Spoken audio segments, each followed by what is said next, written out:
আজকের পৃথিবীতে আমরা কত রকমের শাসন ব্যবস্থা দেখি। গণতন্ত্র, রাজতন্ত্র, স্বৈরতন্ত্র।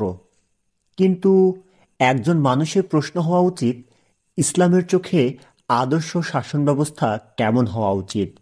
চলুন ফিরে যাই আমাদের প্রিয় দিনের পথে।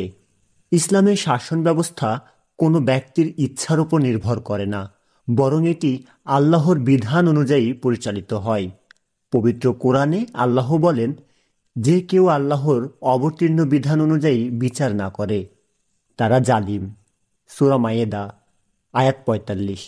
ইসলাম চায় এমন একটি শাসন ব্যবস্থা যেখানে ন্যায় বিচার থাকবে, দুর্নীতি থাকবে না, জুলুম থাকবে না এবং সব মানুষের অধিকার নিশ্চিত হবে, মুসলিম হোক বা অমুসলিম। মদিনা শরীফে রাসূল সাল্লাল্লাহু আলাইহি ওয়াসাল্লাম যখন ইসলামী রাষ্ট্র প্রতিষ্ঠা করেন, সেটি ছিল ইতিহাসের অন্যতম ন্যায়ভিত্তিক শাসন ব্যবস্থা। তিনি সংখ্যালঘুদের অধিকার রক্ষা করেন, বিচার পদ্ধতিতে কোনো পক্ষপাত ছিল না, অর্থনৈতিক ন্যায্যতা বজায় রাখেন, দান সদকা ও বায়তুল মাল দিয়ে সমাজে সমতা প্রতিষ্ঠা করেন। এটাই ছিল খিলাফতের ভিত্তি, যে শাসন ব্যবস্থায় মানুষ শাসকের নয় বরং আল্লাহর বিধানে অধীন। ইসলামী শাসন ব্যবস্থায় মূল ভিত্তিগুলো হল তাওহীদ ও ইবাদত ভিত্তিক শাসন।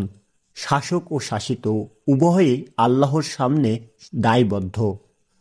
শুরা বা পরামর্শ ব্যবস্থা। শাসক একক সিদ্ধান্ত নেন না, বরং মুমিনদের পরামর্শে কাজ করেন। আইনের শাসন। সবাই আইনের নিচে, শাসকও ব্যতিক্রম নন। ন্যায় ও জবাবদিহিতা। জুলুম করলে শাসককেও জবাব দিতে হবে। আজ আমরা যে ধরনের দুর্নীতি, জুলুম, ক্ষমতার অপব্যবহার দেখি, তা একেবারেই ইসলামী শাসন ব্যবস্থার পরিপন্থী।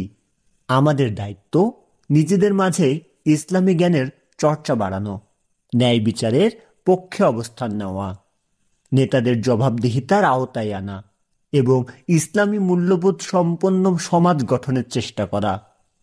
ইসলামের শাসন ব্যবস্থা কেবল শাসনের নাম নয়, এটি এক মহান আমানত। এটি আল্লাহর পক্ষ থেকে দায়িত্ব। আমরা যেন এমন একটি সমাজ গড়তে পারি যেখানে আল্লাহর আইন চালু হয়, মানুষ ন্যায় পায় আর সমাজে শান্তি বিরাজ করে। আসুন আমরা ইসলামী শাসন ব্যবস্থার মূলনীতি জানি, মানি এবং সমাজে প্রতিষ্ঠার চেষ্টা করি।